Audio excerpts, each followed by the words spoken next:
existe uma parte do trabalho de santificação pessoal que obviamente nos corresponde.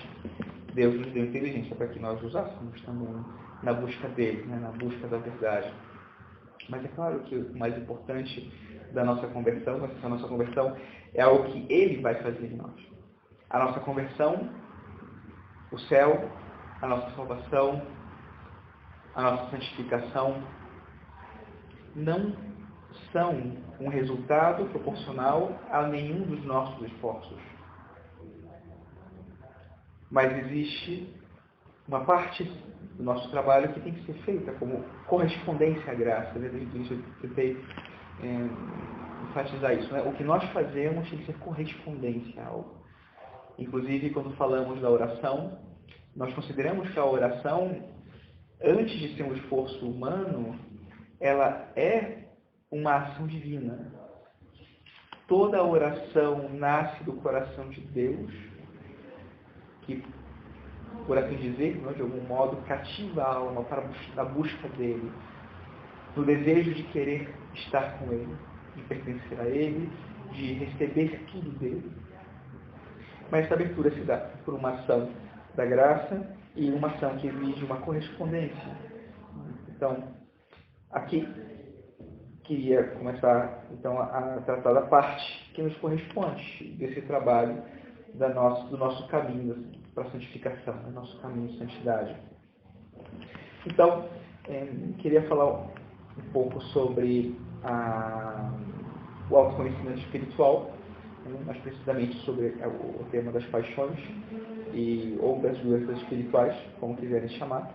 É um tema que a gente já falou bastante em várias circunstâncias, mas aqui queria colocar uma introdução que ajude a criar uma estrutura que depois ajude a cada uma ir se encaixando e encaixando o que traz dentro e ir se percebendo, né? Claro, na direção espiritual a gente faz isso o tempo todo, né? Mas aqui queria colocar um pouco da teoria para ajudar um pouco a entender melhor esse esquema das doenças espirituais ou das paixões. E até eu acho uma primeira coisa é considerar que isso que eu vou tratar aqui, obviamente, não é uma verdade absoluta, é uma doutrina que parte, né, de uma fenomenologia e depois de se cria um modelo, né, uma estrutura que ajuda a entender o nosso espírito, né, as nossas tendências, nossos mecanismos internos de amor e de egoísmo, mas como, por exemplo, existem as doutrinas sobre temperamento, e são várias doutrinas sobre temperamento, eu posso escolher uma ou outra, e todas elas de alguma maneira vão contribuir para um autoconhecimento. Eu gosto dessa, porque acho que existe o esquema me ajuda a compreender com muito mais facilidade a alma e a explicar muitas vezes os mecanismos das pessoas, né? Então, na formação do noviciado, eu tenho usado esse esquema e depois com os leigos também, e tem sido bastante frutuoso, né? Frutuosa a experiência de trabalhar com esse esquema. Mas saibam que também depois podem procurar outros esquemas que vão ser igualmente úteis, né, eficazes. Então, quando a gente fala de paixões da alma ou das espirituais, o que a gente considera é que o ser humano tem no seu princípio, depois da criação, uma experiência de pecado, e essa experiência de pecado deixa no coração da pessoa. Quando eu falo do coração, aqui estou considerando, na verdade, a alma, né, ou o núcleo da pessoa. Então, deixa no coração da pessoa uma marca que cria na pessoa uma tendência. Uma tendência que se opõe à própria natureza da pessoa. O que isso significa? Deus nos criou para Ele, a nossa felicidade está nele. Então, a nossa natureza busca essa felicidade nele. Todos os nossos atos têm como finalidade uma maior felicidade, uma maior perfeição. Um estado, por assim dizer, uma condição superior à minha condição antes daquele ato. Quando eu acordo de manhã, eu acordo buscando a felicidade, é por isso que eu me levanto. Eu não me levanto para ser mais infeliz. Obviamente, não é algo que seja consciente 100% do tempo. Às vezes, eu tenho circunstâncias em que eu paro e penso nisso de uma maneira mais elaborada. Eu digo, eu vou escolher essa faculdade porque isso vai me preencher. Eu vivo a minha fé porque eu sinto que isso é algo que me preenche. De uma outra maneira, explicamos com conceitos a felicidade, mas essa felicidade está no fundo de cada interesse nosso, de cada ação nossa. Quando eu penso em fazer algo, eu não penso em ser menos feliz ou ser mais infeliz com o que eu estou fazendo. Isso não faz o menor sentido. Só que eu experimento, junto com a experiência da busca de felicidade de verdade, algo que é contraditório. Tantas vezes, eu quero fazer algo que é bom para mim, eu quero fazer algo que é bom para o outro, e eu faço justamente o contrário. Eu faço algo que é contrário à minha natureza. Os animais não podem fazer nada contra a sua natureza, as plantas não podem fazer coisas contra a sua natureza, o ser humano pode. E faz. Por causa desse condicionamento. Isso que se diz com frequência nos encontros de jovens, que o ser humano, que o querigma, né? O ser humano, ele foi feito por Deus, foi criado por Deus para ser feliz. E para ser feliz, ele precisa amar, e para amar, ele precisa conhecer-se. O amor é uma experiência de totalidade. Mas, se nós estamos fragmentados, a experiência de totalidade não se dá. E é justamente isso que faz o pecado conosco, ele fragmenta. Então, essa fragmentação acontece assim. Isso é o de São Bernardo. As nossas faculdades, nosso ser aspira às coisas mais elevadas. Nós esperamos uma felicidade que nós ainda não temos. Mas as nossas faculdades, cada uma delas, busca um fim mais imediato, mais concreto, e muitas vezes os fins que as faculdades buscam não estão de acordo uns com os outros. Então, por um lado, a minha inteligência busca a verdade, mas a minha sensibilidade busca o prazer. E a minha sensibilidade, quando ela se comunica, por assim dizer, com a minha inteligência, muitas vezes ela grita de tal maneira que a minha inteligência fica turbada por um estímulo imediato que não é verdadeiro, porque não me mostra algo que me faz melhor, mas a minha inteligência cede aquilo. Ou a minha inteligência até acata aquilo, mas a minha vontade não é capaz de seguir a inteligência. Eu não tenho em mim as forças para fazer aquilo que eu sei que é melhor para mim. Até agora, tranquilo? É complexo, né? Mas enfim, dá para entender? Então, quando o senhor fala lá do querigma, que fala do amor do Pai, então, quando nós estamos fragmentados, a gente não consegue fazer essa experiência total desse amor do Pai. Uhum. Sim. E às vezes a gente pode até, como o senhor falou, a nossa inteligência consegue compreender, consegue até achar que a gente nos enganar, que a gente está vivendo. Uhum. E a nossa vontade não consegue acompanhar. Uhum. Exatamente. E, de fato, essa é a consequência mais negativa, é a pior consequência do pecado em nós, que é a maneira como ele afeta o nosso espírito, inteligência e vontade. E essa doutrina se baseia justamente nisso, na maneira como o pecado afeta a nossa inteligência e nossa vontade. Em relação à inteligência, o engano. A falta de capacidade de conhecer a verdade. E, por outro lado, o debilitar a vontade, a ponto de que a vontade não seja capaz de optar por aquilo que pode preenchê-la. Essas duas coisas. É exatamente isso que faz o egoísmo em nós. E que já é uma contradição. Porque, por assim dizer, nós precisamos ser plenos para sermos felizes. A felicidade até pode ser dita como plenitude. Mas, quando é o egoísmo que me move a buscar as coisas para mim mesmo, o que eu alcanço, movido pelo egoísmo, sempre me deixa vazio. Não me aproxima nem da verdade e nem do bem. Não me aproxima de uma perfeição. Justamente me afasta do que para mim é perfeição, do que para mim é plenitude.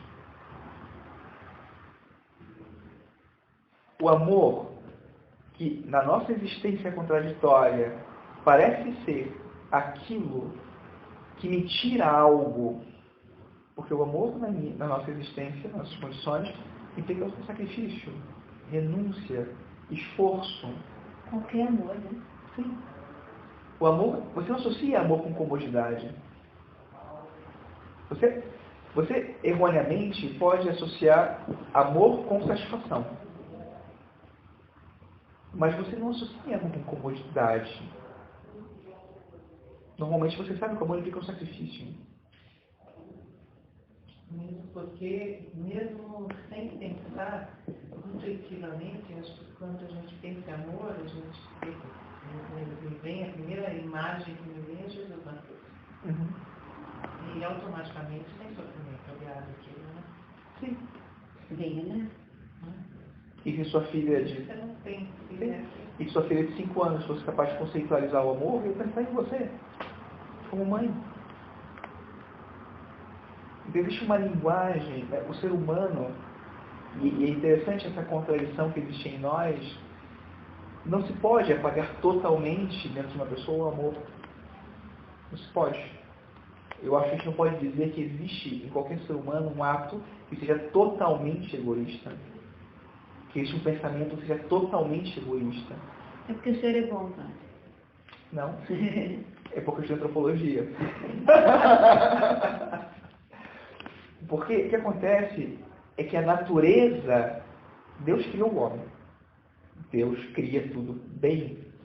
E esse bem existe sempre no fundo dessa essência. Sempre está presente, não pode apagar isso na pessoa. Mas o pecado destrói, de alguma maneira, ele não aniquila a natureza. Mas ele fere de tal maneira essa natureza, que essa natureza, ou a pessoa que tem essa natureza, pode viver de contra ela. Pode viver? Contra a sua natureza. Ou seja, não buscar a felicidade, não amar, e inclusive fazer coisas que a fazem menos livre.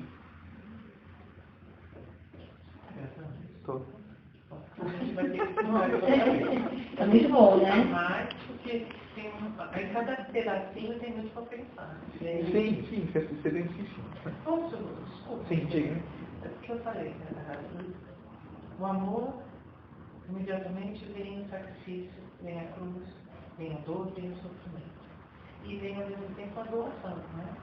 Se a gente cortar essa sequência, vamos dizer, eu tenho medo da dor, então eu não vou querer amar porque é um sabor. Eu estou me sabotando. Não é isso? E aí eu também não vou procurar o bem do outro, tenho que procurar o meu para me preservar. Você está sabotando E é um ciclo vicioso. fluxo normal e natural que leva à felicidade, né? Exatamente. Agora, pai, só mais uma coisinha, você está doente, né? Isso aí a gente vai fazer isso. Sim, isso mesmo, Marina. Então, aqui, o senhor falando, eu lembrei de São Paulo, né? São Paulo Exatamente. fala, né? Eu faço o que eu não quero. Não faço o bem que quero e faço o mal que eu não quero. Mas ele também, tudo que ele fez porque ele sentia muito amado por Deus. Aham. Então, Então a gente pode pensar nesse São Paulo, que fez esse processo de cura dessa doença espiritual. Sim.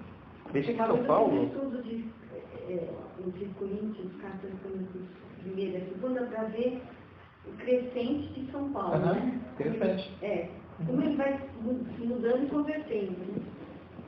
Então, ele chegou, a gente pode pensar que ele chegou a experimentar o amor na totalidade, porque ele fez esse processo. Na totalidade, não, porque ele continuou sendo humano. E, de fato, e São Paulo é um ótimo exemplo, excelente de São Paulo. Porque esse santo é aquele que faz o mal que não quer e não faz o bem que quer. E esse santo é a mesma pessoa. Ele tem a experiência, e essa é parte da experiência de santidade, que, né, quando todos somos chamados, quando ele fala que pediu a Deus que tirasse aquele, né, aguilhão, né, espinho, tirasse o espinho da sua carne, e ele diz, Deus me disse, a minha graça te basta. Isso é para dizer que a nossa doença espiritual, ela morre conosco. Ela vai até o fim. Mas será que quando a gente for curado, a gente não vai estar preparado para se encontrar com o Senhor? É que a cura, na nossa natureza, segundo as nossas condições, essa de São Paulo. A minha graça te basta. A sua natureza ferida sofre uma ação tal da graça que você é capaz de viver nos seus limites, a gente pode dizer uma totalidade, uma plenitude, que é uma plenitude relativa. Não é plenitude plena, é plenitude relativa. Porque na sua condição, você sempre está sujeita a fazer aquilo que não é próprio da sua natureza. O santo peca 7 vezes ao dia, né? O justo, né? A igreja só canoniza depois que o sujeito já morreu. Não canoniza ninguém em vida. Ele sempre pode fazer alguma coisa pior, né? Olha, Tomás de Kempis, que escreveu, né, da devoção moderna, e que escreveu a Imitação de Cristo. Por que ele não foi canonizado? Ele tinha exemplo de virtude. A explicação é terrível, né? Sabe por que ele não foi? Né? Ele tinha um processo de beatificação e tal, mas quando exumaram o corpo, ele tinha aquela doença que a pessoa dorme e parece que está morta. Nossa! E ele foi enterrado assim. Foi enterrado vivo. Estava de bruços? Possivelmente acharam ele de bruços. E ele estava todo revirado. De desespero dentro do caixão. E aí, qual é o raciocínio? Quem sabe se ele se desesperou dentro do caixão e isso para canonização, então já não dá. É muito difícil, né? Aí ele pode perder todo o esforço de uma vida, né? Sim, com possibilidade. Ou não. Mas nós também sabemos que a nossa vida tem uma unidade. O pecado mortal não vem por acaso e não vem de repente. O pecado mortal, ele é alimentado até, né, de venial até que se torna um pecado mortal. O pecado mortal supõe um hábito de pecado anterior e não uma luta contra o pecado. Uma luta efetiva contra o pecado. Uma luta pela santidade. Então, também, né, nós não precisamos ficar preocupados no meio de uma luta pela santidade que tem uma frequência, que tem uma perseverança. Tem que me preocupar quando eu começar a deixar meios de santificação e, de repente, a minha confissão, que era semanal ou mensal, passou a ser anual. Aí eu vou me dando conta que existem coisas que estão contradizendo a minha busca de santidade. Mas aquilo que é a contradição própria da minha natureza, isso eu não deixo. Porque a minha tendência ao mal sempre vai existir. E essa reflexão, ela tem a ver justamente com o conhecimento da minha tendência ao mal. Essa é a reflexão hoje aqui. Eu vou descobrir categorias que me ajudem a entender o meu mecanismo de mal e o meu mecanismo de bem. Para que, conhecendo-me, eu possa justamente fazer aquele pedacinho que me corresponde de luta pela santidade de maneira ordenada, sistemática, sabendo que existe um exercício meu de correspondência à graça no tempo, na minha vida cotidiana, que me ajuda a ir crescendo na graça, que me ajuda a ir crescendo na santidade, que me ajuda a me aproximar mais de Deus. Sim, o meu esforço de correspondência à graça, um esforço ordenado, de uma maneira inteligente, estratégica, se quiserem colocar assim, no meu combate espiritual, buscando crescer no amor. E esse crescimento espiritual não significa que as lutas se tornem mais fáceis. Acho que é ao contrário, né? Olha, e aí você começa a ver outras coisas que você não via. Então, no caso que ela fala da cura, né? Eu tenho o termo da cura, mas quando no começo você percebe certas curinhas e vai se abrir sua visão e a gente vai ter cura por resto do dia. Exato. Porque o trabalho, esse trabalho espiritual, ele vai elevando inteligência e vontade. Que o pecado vai destruindo, ou que vai turvando e debilitando, aqui o trabalho de amor vai elevando, vai fortalecendo. Então, vai clareando a inteligência e vai fortalecendo a vontade, as duas coisas. De maneira que a minha consciência seja capaz de perceber com mais delicadeza, e aí vejam a perspectiva, né? Porque eu poderia dizer, percebam com mais delicadeza o pecado. Eu poderia dizer isso, exatamente o que eu não quero dizer isso. Mas que percebam com mais delicadeza o que agrada a Deus. E como consequência, evite fazer tudo aquilo que se opõe a isso, a esses atos de amor, de carinho, de delicadeza em relação com Deus. E a minha vontade, ela vai se fortalecendo para ter toda a força que eu preciso para então fazer tudo isso que agrada a Deus. Que eu saiba o que agrada a Deus e que eu faça aquilo que agrada a Deus. Né? São Paulo justamente já fala, né? Eu já vejo o que agrada a Deus e tantas vezes não consigo fazer isso. Se vocês, por exemplo, pegarem São João da Cruz, vocês vão ver muito mais santo que São Paulo. Né? Uma delicadeza espiritual, uma sensibilidade assim. Né? E você fala, gente, mas isso é pecado e eu? Eu vou para o inferno, mas nossa, nem sem purgatório nenhum, né? Direto. E ele, mas claro, é fruto de todo um trabalho, de toda uma ascese e de toda uma ação da graça de Deus, que modificam de tal maneira a pessoa que ela seja capaz de querer tanto o que Deus quer, passando por cima de tudo o que a sua natureza humana muitas vezes clama. Né? São João da Cruz tem esse episódio em que ele está preso, né? Ele ficou preso durante 9 meses, né? Quando ele tem a noite escura da alma, e tem um momento, né? Aí que Nosso Senhor aparece para ele na cela e fala para ele, pede o que quiseres. E você fala, me tira daqui. Né? E ele fala, Senhor, concede-me sofrer por ti. Você está louco. Esse cara está louco.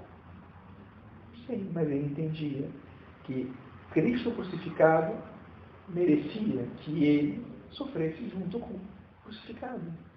Uma pessoa que ama.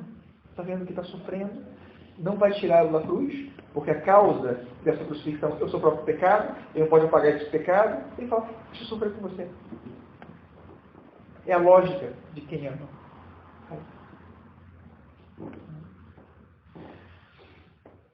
Enfim, informações lá foi muito interessante, mas então, as nossas tendências, né? Nossa tendência ao mal, os nossos mecanismos. seguindo essa doutrina, né, das paixões e doenças espirituais, existe uma árvore, que a gente fala, né, a árvore dos pecados, ou a árvore das tendências, ou a árvore das paixões, que tem duas raízes. A raiz da soberba e a raiz da sensualidade. Então, segundo, né, essa doutrina, existem duas raízes, e o nosso pecado primordial, a nossa maior tendência ao pecado, tem mais a ver ou com a sensualidade, a tendência ao prazer carnal, ou com a soberba, ou seja, egoísmo, o orgulho, a vaidade, ou seja, o prazer espiritual, mas o prazer espiritual no sentido negativo, né, de egoísmo, de busca de si mesmo. Então, o normal, enfim, isso é o que diz, sempre que eu estudei a respeito disso, dizia isso. Então, eu reproduzo dessa maneira, mas agora que eu vou explicar isso para vocês, vou explicar de uma maneira diferente, e na verdade oposta a isso, porque eu vou dizer o seguinte: a única raiz dessa árvore é a soberba. Essa teoria é minha, mas eu vou explicar dessa maneira. Okay? Se quiserem, precisam aceitar isso, mas me ajuda a entender dessa maneira. Por que considero que seja assim? Por duas razões. Primeira razão, antropológica. Se o que o ser humano tem de mais elevado é o espírito é o que, bem ou mal, subordina todo o resto. Né? São Paulo tem essa divisão do ser humano em três partes de um mesmo composto, ou seja, espiritual e corpo. Ou, se quiser, né, São Tomás fala de corpo e alma. Mas tem esse encontro entre o corpo e a alma, que é toda a parte psíquica, afetiva, etc. Tá? Então, sendo o espírito, o ser humano não tem um espírito puro, né? Nós não temos em uma parte nossa só o que é espiritual, porque nós sempre somos os dois, é um composto, não tem como separar isso. Né? Então, mas, sendo o espírito mais elevado, é ele, né? São Paulo atribui a carne, né? Ele fala viver segundo a carne, como é o que é oposto ao espírito. Então, isso é certo, porque a nossa carne também tem essa tendência ao pecado, e muitas vezes é o que faz com que nosso espírito não seja capaz de perceber aquilo que preenche. Então, ele se deixa levar pelos impulsos carnais e, né, a pessoa peca, não é o espírito que peca, não é a carne que peca, a pessoa peca. Mas acontece que isso se dá justamente pela falta de clareza e pela falta de força da vontade para fazer aquilo que agrada a Deus, aquilo que é próprio da sua natureza. Então, não é corrigir o carnal, é corrigir o espiritual para que toda a pessoa ordenada pela verdade e pelo bem atue segundo a sua natureza e ame, e seja livre e busque efetivamente a sua felicidade. Essa é a primeira razão. Sim? Deu para entender por que eu considerei isso. E a segunda razão é a experiência. Né? Sempre, muitas vezes, as pessoas dizem que tem a raiz na sensualidade, e quando você começa a analisar a fundo e a fazer essa descrição do mecanismo interior de mal e de bem, você descobre que no fundo, tudo bem? Você descobre que no fundo existe, na verdade, uma soberba. Com frequência as pessoas dizem: minha paixão dominante é a preguiça. Eu sou muito preguiçoso. As paixões dominantes relacionadas com a sensualidade são a luxúria, a preguiça e o sentimentalismo. Preguiça, luxúria e sentimentalismo. E muitas vezes as pessoas dizem: o problema é a luxúria, o problema é a preguiça. Mas quando você começa a mexer ali, e aí no fundo, você normalmente encontra, porque eu digo normalmente, tem uma pessoa das pessoas do mundo, mas sempre foi encontrando que existia ou a vaidade ou o orgulho. E essa sim, debilitava a vontade de tal maneira que a pessoa tinha preguiça. Mas quando você começa a combater a vaidade, o orgulho, a soberba, e começa a dar boas motivações, boas razões para a pessoa, é isso que vence a preguiça. E não academia, e não fazer esporte, e não outra coisa. seu trabalho espiritual. Então também parte dessa constatação. E claro, que segue a primeira razão. Olá. Está tão feio assim, nossa. Olá.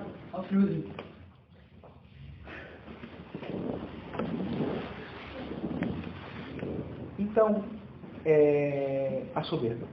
A soberba, ela também, né, tem 3 raízes que são atribuídas à soberba, e eu vou considerar só 2 aqui. A gente fala como raiz da soberba, a vaidade, o orgulho e o amor próprio. Essas 3. Tá? Vaidade, orgulho e amor próprio. E depois, né, de alguns anos trabalhando com isso, também nunca encontrei alguém que tivesse o amor próprio lá como essa raiz. Né? Muitas vezes encontrei amor próprio, sim. A pessoa se dá conta que existe um amor próprio forte, mas normalmente com consequência ou da vaidade ou do orgulho. Então, aqui simplificando, no lugar de falar de 6 coisas diferentes, falar de 2, já para simplificar, já para ir ao ponto. Né? Então, vaidade e orgulho. São conceitos que vocês vão encontrar, de repente, em livros, na internet, de uma maneira diferente. Então, eu vou explicar aqui os conceitos. Tá? Porque soberba, vaidade, orgulho, amor próprio, tudo isso pode ser a mesma coisa. Depende do que a pessoa quer dizer com isso. Então, muitas vezes são equivalentes, mas depende da maneira como a pessoa entende. Então, aqui eu vou explicar da seguinte maneira. A soberba como a raiz, realmente. A origem. E para mim são iguais. Soberba, aqui, né, nessa consideração. Soberba, egoísmo e... Sim, soberba e egoísmo são a mesma coisa. O que significa isso? A pessoa centrada em si mesma.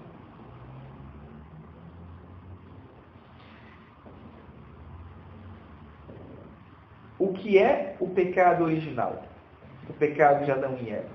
Em que consiste esse pecado? Tem muitas maneiras de a gente entender a mesma realidade. Mas em que consiste esse pecado? Uma das coisas essenciais desse pecado é que eles querem assumir o lugar de Deus. Tá? A gente fala da maçã, e da desobediência. Sim, é um ato de desobediência, é um ato de injustiça. Ok, tudo vocês quiserem, mas no núcleo existe um assumir o lugar de Deus. Como que isso acontece? A serpente vem e aí vai seduzindo, vai dizendo, olha, mas será que Deus, como Deus, né, colocou esse jardim todo e proibiu que vocês... E ele diz, não foi bem isso. Deus disse que a gente podia comer, e não e tal. Mas ele disse que não podíamos comer da árvore. Qual foi a árvore? Da sabedoria. Do conhecimento. Tem um conhecimento específico. Tem um conhecimento específico. E é um conhecimento moral. Conhecimento do bem e do mal. Conhecimento do bem e do mal. Não é um conhecimento qualquer. É um conhecimento moral. E ela fala, né? Então, se comeres dessa árvore do conhecimento do bem e do mal, então morrereis. E de repente fala, não é isso. Deus sabia que vocês seriam como Ele.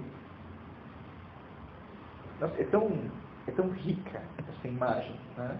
Vocês seriam como Ele. Porque Deus é o princípio do bem, como o Criador do bem e como conhecedor do bem. Na verdade, o que Deus conhece por bem, ao mesmo tempo Ele determina como bem. O mal existe por oposição. O mal não existe em si mesmo. O mal não tem uma existência própria. O mal existe porque existe bem. O mal é um parasita. Se não houvesse nada, não haveria mal, porque o mal não é um princípio de existência. Existe bem. Então, o que existe é um ser mau, porque se opõe a um bem que existe na criação. A criação, ela não pode ser absoluta, como Deus é absoluto. Ela só pode ser toda boa, mas não um absoluto. Então existem, por assim dizer, vazios na criação. E como existem seres inteligentes aos quais Deus convida a participar do mesmo amor que é Ele, essa liberdade supõe a possibilidade de não amar e, portanto, a possibilidade de negar e, portanto, a possibilidade do mal. Negar o bem existente. Não criar uma nova realidade, mas opor-se à realidade existente. E aí está o mal. E esse é o pecado em nós. Uma oposição, uma negação. E nesse caso, o caso é uma negação boa, uma negação de algo bom, da nossa natureza que é boa, de uma felicidade perfeita, de um céu, da presença de um Deus, de viver no seu amor por nós. E nós temos a capacidade de negar isso. E depois do pecado original, temos não só a capacidade, mas a tendência a negar isso. De nos opormos de uma maneira sistemática a isso. Porque assumimos o lugar de Deus, nos colocamos no centro e nos fazemos juízes do bem e do mal. E na minha busca de felicidade, eu posso eleger o mal, que é justamente a mentira. Eles acham que é em verdade, uma mentira é isso. Mas eu escolho o mal porque ele parece bom. Ele cumpre um fim para mim. E é justamente o que me impede de alcançar essa plenitude. Em cada pessoa, esse processo se dá de uma maneira totalmente particular. Aqui, quando eu estou citando categorias, na verdade, eu estou tentando colocar elementos comuns de uma fenomenologia para que cada uma vá vendo, e percebendo as possibilidades de mecanismo, de tendência ao mal, porque cada uma vai ter uma maneira de viver isso. Então, quanto mais eu tiver de comparação, de referência, para entender como isso pode funcionar em mim, eu vou identificando o mal para que eu possa ir tirando esse mal da minha vida. A ideia de conhecer o mal aqui não é eu gostar dele, é justamente o oposto. Amando a Deus, querer tirar da minha vida tudo aquilo que se opõe a Deus. Mas eu disse que a gente é criado já com uma tendência original, certo? Não. Disse que nós somos criados bons, natureza boa. Sim. Mas herdamos, não de Deus, de outros, nossos pais, que nós chamamos de pecado original, que é uma tendência, que é uma desordem natural em nós, e que provoca em nós uma tendência ao mal. Isso. Mas, se eu não me engano, você tem que em cada um também nessa tendência já vem um pouco diferenciada. Isso? Sim. E aí ela pode, ao longo da nossa... De fato, não é que já vem. Depois posso explicar como isso acontece. Não é que já vem. Temos. Digamos que hoje, no nosso estado, nós temos, cada um, uma maneira particular de viver isso. Mas é algo que se desenvolve na nossa vida. Ao longo da nossa vida. Digamos que recebemos esse embrião. A desordem embrionária na nossa vida, originária, mas que nós desenvolvemos da mesma maneira que nós temos um amadurecimento afetivo, por assim dizer, nós também temos uma evolução desse pecado em nós, essa tendência em nós. Tá? E que tem, claro, porque essa tendência, ela vai evoluir em nós na medida também, como somos seres relacionais. A psicologia explica como a criança ela forma a sua própria personalidade no contato com outros. E na relação, ela vai se fazendo a si mesma. Na nossa tendência ao mal, acontece a mesma coisa.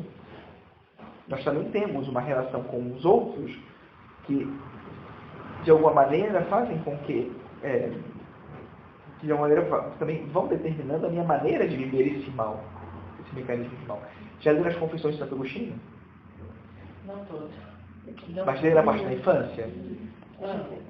A parte da infância às vezes é bem pesada. Você fala assim, caramba, mas dá minha paciência para ele explicando e vendo mal em tudo, né? Porque quando ele chorava já era um pecado, né? Porque ele por interesse próprio, queria incomodar a mãe para que a mãe o alimentasse. Você fala, gente, mas que paranoia é isso aqui.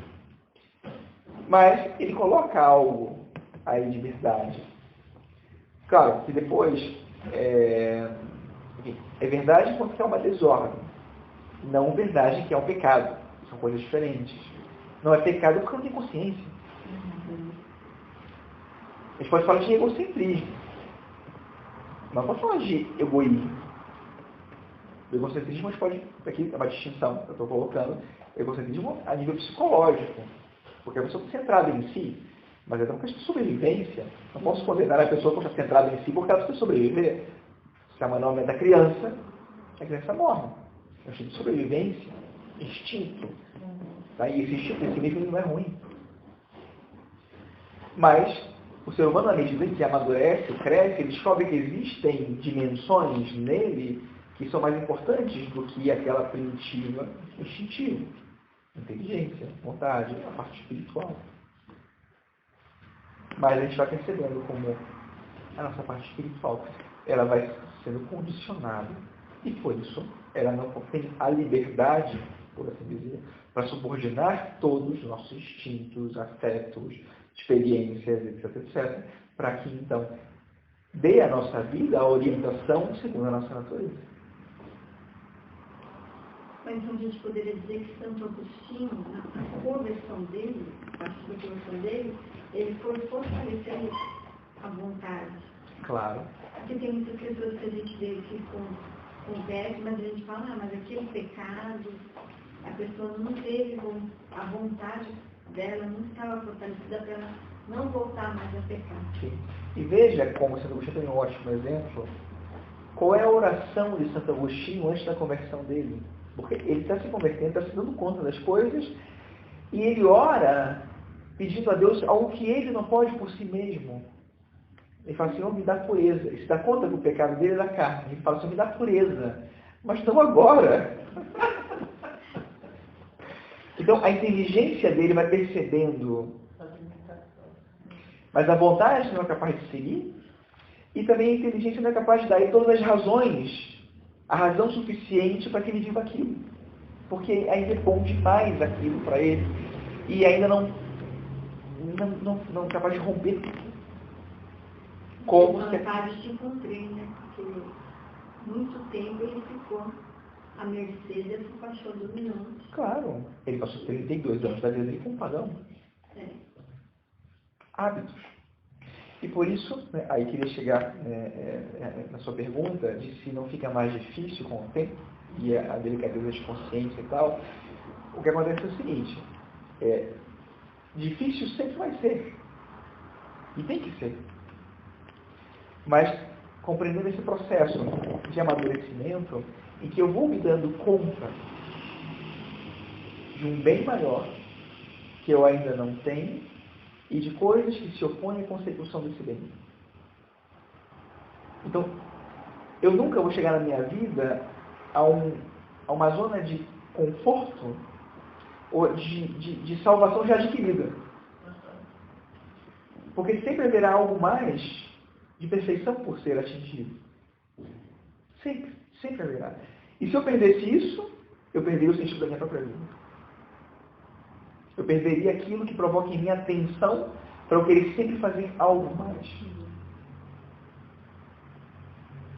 São Paulo fala, eu tenho vontade de ir para Deus, mas me apremia, né? A missão aqui ainda, se ele perdesse essa atenção, ele também perderia a outra. As duas coisas vão juntas. Então, na medida que eu vou crescendo, que eu vou me santificando, em que eu vou descobrindo e me encantando e deixando-me seduzir por Deus e querendo abraçá-lo e ser dele, nesse processo ascético, ou seja, da minha parte, eu vou formando hábitos. Cada vez que eu formo um hábito, a minha ação é facilitada, porque é isso que faz o hábito. Ele cria em mim, o hábito é uma predisposição que facilita a ação. O vício é justamente o contrário. Ele é uma predisposição que facilita aquilo que é ruim, né? Ou seja, a ação má ou, né, a não ação boa. Então, eu formei um hábito e agora eu já não tenho muita dificuldade para isso. Então, no início do ano, eu me propus aquele sacrifício de fazer aquilo que me custava e tal. E aí, no final do ano, eu falei, ai, que bom, já não me custa mais. Então, agora eu vou continuar fazendo isso sempre, sim. Só que você, além disso, vai exigir outro sacrifício. Porque aquele você já incorporou. Ficou mais fácil? Esse sim. Mas você fala, legal, mas agora não é suficiente isso, eu preciso ir além.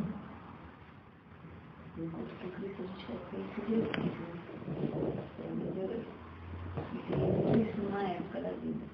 Nós propomos, né? Não sacrifícios, mas metas, né, para a semana. E que tinha uma do compromisso que eu olhava e falava, não vou cumprir isso nunca. Aquela de não brigar com o marido, então, nossa! Eu lembro o dia que eu consegui e eu não tinha me dado conta. O chão da casa da Lúcia está tremendo, tanto que eu pulava de felicidade, assim. Então, aí depois eu, não, mas agora eu tenho que propor outro. Eu falo, meu Deus do céu, né? E assim a gente vai indo. Então nunca vai ser pleno, né? Nunca vai ser pleno. Bom. Sempre alguma coisa. Não aqui, né? Mais 5 minutinhos? Dá tempo? Eu não vou encerrar o tempo, para a gente ir um pouco mais além. Então, essa é a dinâmica. Olha, isso é um pedacinho da dinâmica do negócio. Então, no núcleo do meu pecado original, né, da minha soberba, existe um tomar o lugar de Deus. E de que maneira? Não é tomar o lugar de Deus que é amor, não é tomar o lugar de Deus porque eu amo como Deus, mas é justamente o contrário.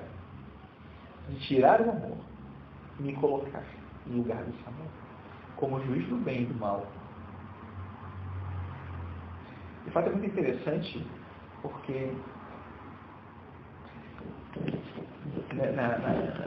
o pensamento humano ele evoluiu nos últimos séculos de tal maneira que ele faz com que a imagem, né, o Adão e Eva sejam mais reais do que nunca.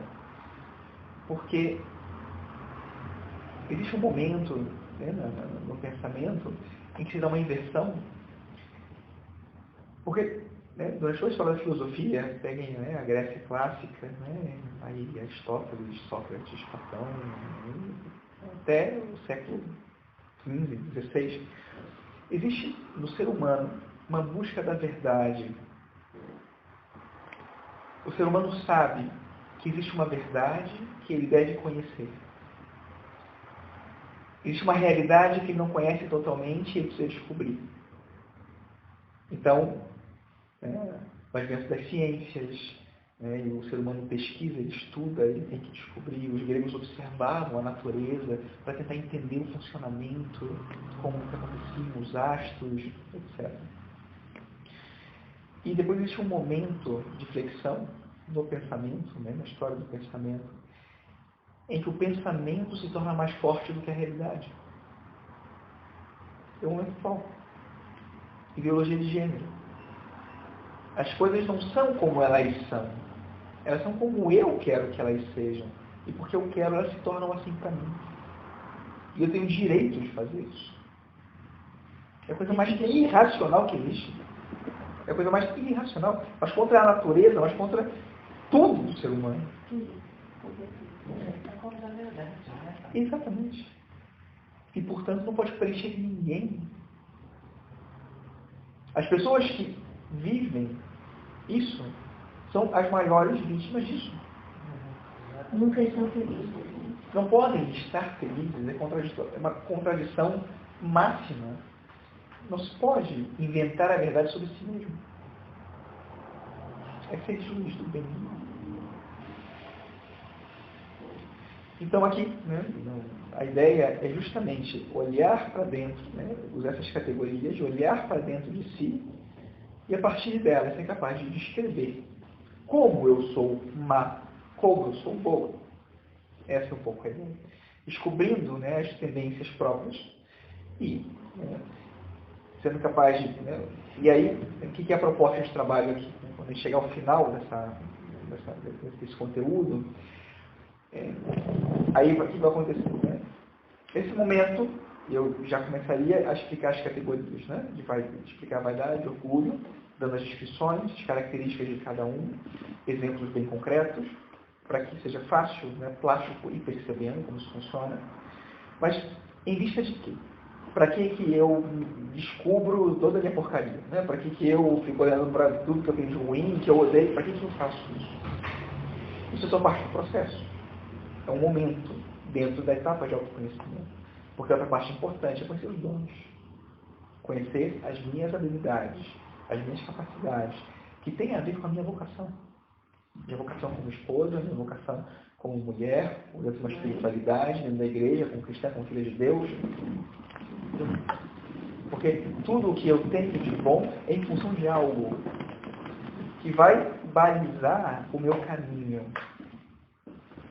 Não baliza o meu caminho com o negativo. Aqui não indica, o negativo não é a luxo em si.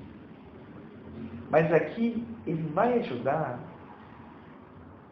digamos que no núcleo desse negativo, por oposição, eu vou descobrir no meu trabalho espiritual qual é o positivo que eu tenho que buscar. Positivo para que você exerça os dons de sua vontade. Exatamente. Porque, havendo uma perturbação nesse primeiro passo, perturbação do não reconhecimento, das suas falhas, das suas tendências negativas, isso também atrapalha no desenvolvimento dos seus dons. Exatamente. E às vezes até, na realidade, a gente tem todos, mas tem aqueles que devem ser usados para a sua missão, para o momento, ou seja, você acaba usando tudo errado. Exato. Porque aquilo que você inseriu como dom, ou seja, gratuitamente, não se faz dom na sua vida. Porque você não deixa de ter o dom, mas você pode usar a habilidade para si mesmo. Ou não usar.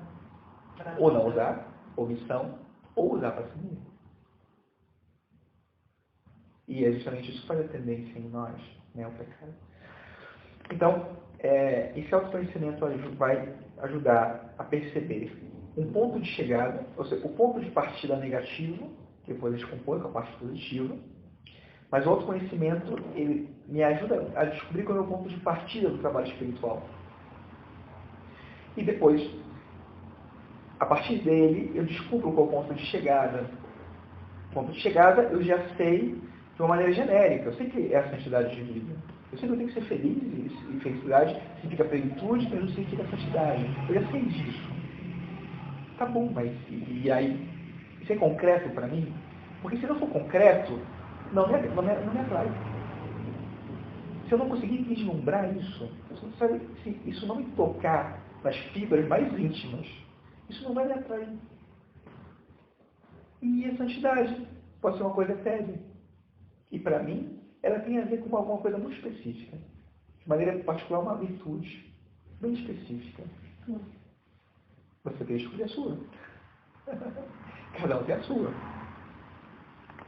E descobrindo a virtude, é interessante como fica concreto o negócio. Já não é chegar lá do outro lado, é um lugar, é um ponto. E assim fica mais fácil traçar uma linha e determinar um caminho. Quando você vai lá para o GTS, eu quero ir para o Brasil, você vai dizer, legal, mas e aí? Né? Porque você fala assim, não, vai lá que o Brasil é lindo. Sim, mas de repente pode ser que eu caia, sei lá, na boca de um jacaré e eu não vou ver beleza nenhuma, né? E pode ser... quando eu cair na rocinha não vai dar certo isso, né? Os alemães falam que lá tudo é lindo. Mas eu já falei porque eles sabem. Pois é. Mas pode ser que você caia no Cristo Redentor.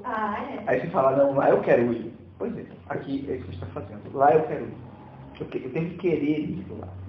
Porque eu percebo a beleza disso. Isso me atrai, me diz algo. E aí, isso já é parte do que a gente vai chamando de projeto de vida, programa de vida, programa de reforma de vida.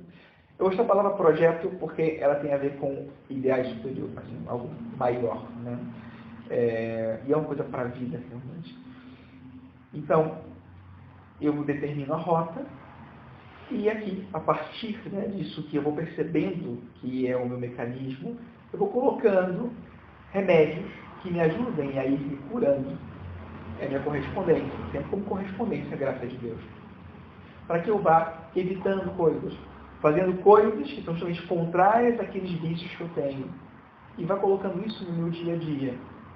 Para que eu possa, então, no meu dia a dia, ir construindo, ou melhor, né, ir colaborando com a graça de Deus para a construção desse edifício, dessa santidade, né, desse ideal de vida que Deus sonhou para mim. Então, esse é o porquê de eu apresentar isso aqui para vocês. Tá? E esse é também um pouco o dinamismo depois do trabalho espiritual que a gente vai... Enfim, todos vocês já têm isso de alguma maneira, né? Agora estou explicando mais a teoria disso, né? Daqui a pouco a gente chega no final. Agora, uma pessoa que, então, toma conhecimento dessa paixão dominante que ela vive, esse trabalho que o senhor faz, ela deixa de ser uma pessoa fragmentada? Não. Mas ela vai saber por onde ela vai caminhar? Exatamente. Então, uma pessoa que não conhece essa paixão dominante dela, ela pode ser uma pessoa que ainda não encontrou essa missão, pode ser que ela se enganou numa missão, ou ela pode também não encontrar um sentido na vida? Com possibilidade, sim. Com possibilidade, é claro que sim. Mas aí que tá, eu só não diria que esse tipo de autoconhecimento é um meio para você chegar a um caminho de plenitude. Eu acho uma ferramenta muito útil, por isso ofereço. Mas o que realmente transforma a pessoa é o amor. E a pessoa, enfim, tem muitos caminhos que você pode fazer sem um conhecimento tão específico como esse que eu estou propondo. Desde que haja um exercício de amor e de amor como correspondência ao amor de outro. Eu já vi coisas incríveis de pessoas que têm curas impressionantes e sem nenhum tipo de trabalho desse, e incrível, através da ação da graça e de uma correspondência no amor, mesmo sem olhar para isso com toda clareza. Tá? Eu estive em Roma, da formação que eu recebi, que eu estive em Roma nesses dias, inclusive um dos pais estava dizendo, né, que ele usa esse método, só que ele sentiu que com as pessoas, normalmente é muito complicado ele colocar isso. Olha o tempo que eu estou olhando para explicar para vocês, olha a complexidade disso que eu estou explicando para vocês. E ele falou assim, olha, eu já não ofereço mais isso para as pessoas. Normalmente, eu mesmo faço análise, entendo qual é a paixão da pessoa, sei qual é a cura e eu já mostro o caminho logo para, sabe? Olha, você tem que formar essa virtude para a pessoa fazer o caminho. Eu continuo gostando de fazer a pessoa, ela chegar ao conhecimento de si e ela determinar o seu caminho.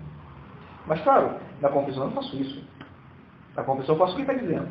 E tentar logo descobrir finalmente e dar o caminho. Senão é muito complicado. Mas para uma pessoa que eu tenho oportunidade de explicar tudo, eu prefiro, porque ajuda. E depois ajuda, quando vocês tiverem a oportunidade de repente acompanhar alguém, o seu conhecimento, não, talvez para transmitir, mas para se basear, né? Sendo coach, de repente é uma ferramenta que ajuda, você não vai explicar isso para a pessoa e de repente você nem vai falar de nada, mas você já tem um horizonte, né, de possibilidades de coisas que estão sendo obstáculos para a pessoa. Não seria, no caso de pessoas sábias, que atualmente as pessoas não querem mergulhar em si mesmas, têm dificuldade de pensar, né? Sim. De querer realmente olhar para si mesmas, porque está tudo muito material. E como o senhor disse até agora há pouco, não acho que isso é real. Que essa busca, que a espiritualidade seja uma coisa real. Parece ser uma coisa abstrata, conto de carochinha, né? Sim. e de maneira particular, né? Um dos elementos, né? Como o imediato é um valor preponderante hoje, o espiritual não tem um valor imediato, um fruto imediato. Não existe tempo. Existe tempo. Agora, essa tese que o senhor fala sobre essas duas raízes, que é mais a raiz da soberba, estaria também, teria uma base quando na palavra está dizendo que a origem de todo pecado é o orgulho. Uhum.